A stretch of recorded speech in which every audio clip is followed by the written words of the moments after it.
ശ്രീ റെജി ലൂക്കോസ്, പുതിയ അധ്യക്ഷൻ മാത്രമല്ല പുതിയ ടീം, ഒരു പുതിയ പാക്കേജ് എന്ന രൂപത്തിലാണ് പുതിയ നേതാക്കളെ അവതരിപ്പിച്ചിരിക്കുന്നത്. അപ്പോൾ ഈ പുതിയ പാക്കേജിൽ വരുന്ന നേതാക്കൾ ഇനി നടത്താൻ പോകുന്ന പ്രവർത്തനം അത് വെല്ലുവിളി ഉണ്ടാക്കും ഇടതുപക്ഷത്തിന് എന്നുള്ള ആത്മവിശ്വാസം അവർക്കുണ്ട്. എന്താണ് താങ്കൾക്ക് തോന്നുന്നത്?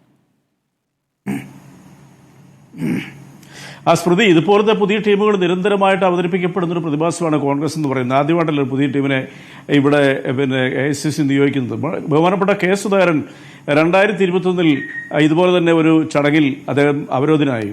അന്ന് അതേ ഒരു പ്രസ്ഥാനം നടത്തിയിരുന്നു. ഇനി പിണറായി വിജയനെ താഴെ ഇറക്കാതുകൊണ്ട് താൻ KPCC പ്രസിഡന്റ് താൻ ഒഴിയലെന്ന് പറഞ്ഞു. പിണറായി വിജയൻ ആ സ്ഥാനം തുടരുന്നുകൊണ്ട് ബലം പിടിച്ച് നോക്കിയെങ്കിലും പുറത്താകേണ്ട വന്നു കെ സുധാകരനും.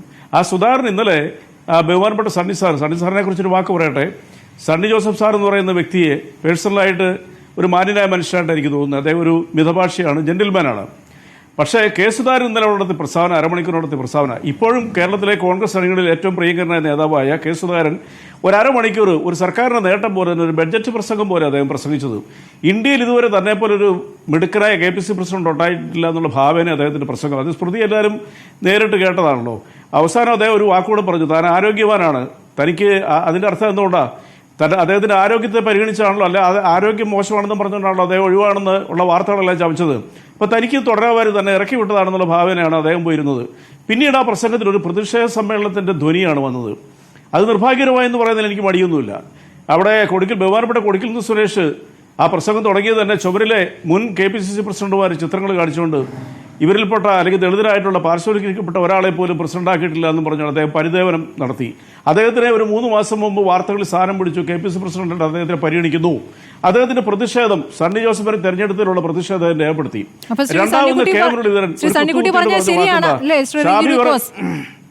താൻ ആ സ്ഥാനത്തെത്തിയില്ല എന്ന ദുഃഖം മാത്രമാണ് അദ്ദേഹത്തിന്.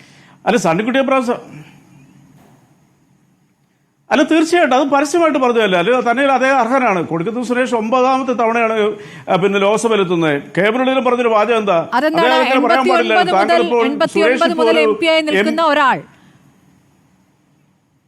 അത് പരിഗണനയല്ലേ?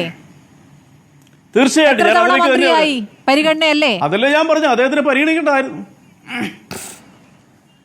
ആരുടെ കാര്യമാണ് ഉദ്ദേശിക്കുന്നത്? കൊടിക്കുന്നിൽ സുരേഷിന്റെയോ? അതെ. അല്ല സ്മൃതി, കൊടുക്കുന്ന സുരേഷ് അതിന് 100% അർഹനാണെന്നുള്ളവരാണ് ഞാൻ പറഞ്ഞു വരുന്നത്. അദ്ദേഹത്തിനെ കുറിച്ച് ബഹുമാനപ്പെട്ട കെ മുരളീധരൻ ഒരു കമന്റ് പറഞ്ഞു, ആരും അത് ശ്രദ്ധിച്ചിട്ടില്ല. പക്ഷെ ഞാനത് കേട്ടതാ, മാധ്യമങ്ങൾ പറഞ്ഞിട്ടുണ്ടെന്ന്. അദ്ദേഹം പറഞ്ഞെന്താ, സുരേഷ് ഒരു MP സർക്കാരിന്റെ പൈസയിൽ ഡൽഹിക്ക് പോകാം, അതായത് താങ്കൾക്ക് ഇത്രയൊക്കെ മതിയെന്നാണ് കെ മുരളീധരൻ പറഞ്ഞത്. എന്നിട്ട് പറയാൻ കാരണം അങ്ങനെ അതിനെ വ്യാഖ്യാനിക്കുന്നത് തെറ്റല്ലേ? കാരണം എനിക്ക് ആ പൈസ ഇല്ല, എനിക്ക് തന്നെ കയ്യിൽ നിന്ന് കാശെടുത്ത് പോകേണ്ടി വരുമെന്നാണ് അദ്ദേഹം പറഞ്ഞത്. അല്ല, അതൊക്കെ മനസ്സിലായിരുന്നു. 10,000-13,000 രൂപ അദ്ദേഹത്തിന് മുടക്കുന്നതിനുള്ള കഷ്ടപ്പാട് കൊണ്ടായിരിക്കും ഇദ്ദേഹത്തിന് പൈസ കിട്ടുന്നതിനെ കുറിച്ച് പറഞ്ഞത്. അതല്ല ഇവിടുത്തെ വിഷയം. അതേസമയം അദ്ദേഹം പറഞ്ഞ വേറൊരു വാചകമുണ്ട്.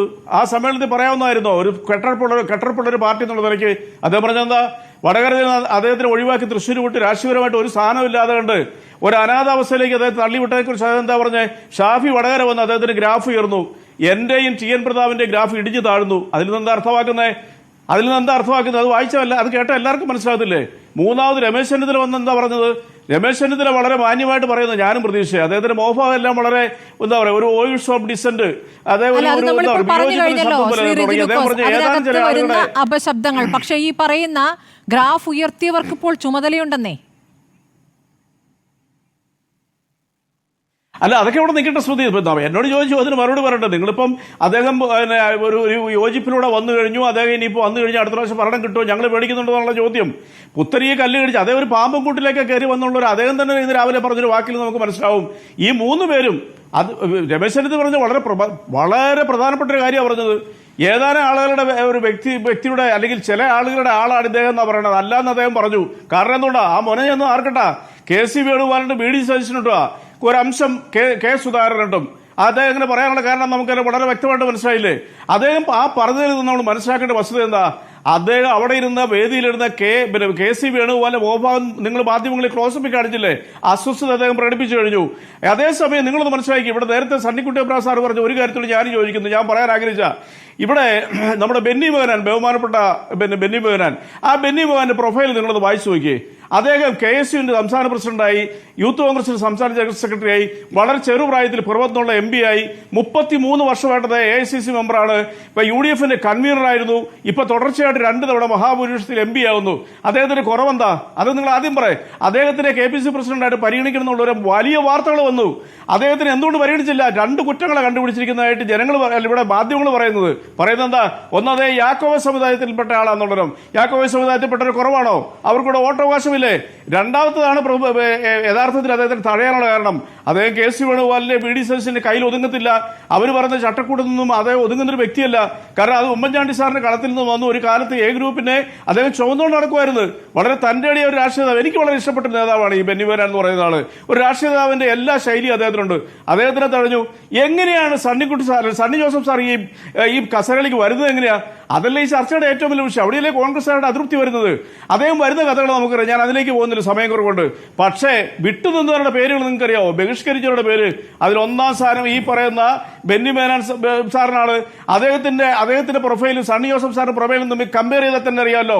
സണ്ണി ജോസഫ് സാർ ഇന്ന് കേരളത്തിലെ പ്രമുഖമായ ഒരു ചാനലിന് കൊടുത്ത അഭിമുഖത്തിൽ, അതിന് കോപ്പി എന്റെ അടുത്തുണ്ട്, അദ്ദേഹം പറഞ്ഞു അദ്ദേഹത്തിനോട് വർക്കല കഹാറി എന്ന് താങ്കളുടെ പേര് നിർദ്ദേശിക്കുകയാണ് KPCC പ്രസിഡന്റ് സ്ഥാനത്തേക്ക്, അത് ഞാൻ പറയും എന്ന് പറഞ്ഞപ്പോൾ സണ്ണി ജോസഫ് സാർ പറഞ്ഞത് കേരളം മുഴുവൻ പ്രവർത്തനം ഇല്ലാത്ത എന്നെ എങ്ങനെയാണ് ഇതിനകത്ത് പരിഗണിക്കണമെന്ന് അദ്ദേഹം ചോദിച്ചു. അദ്ദേഹത്തിന് തന്നെ ബോധ്യമുണ്ട്. അദ്ദേഹം പറഞ്ഞ അദ്ദേഹം ഒരു ചേരി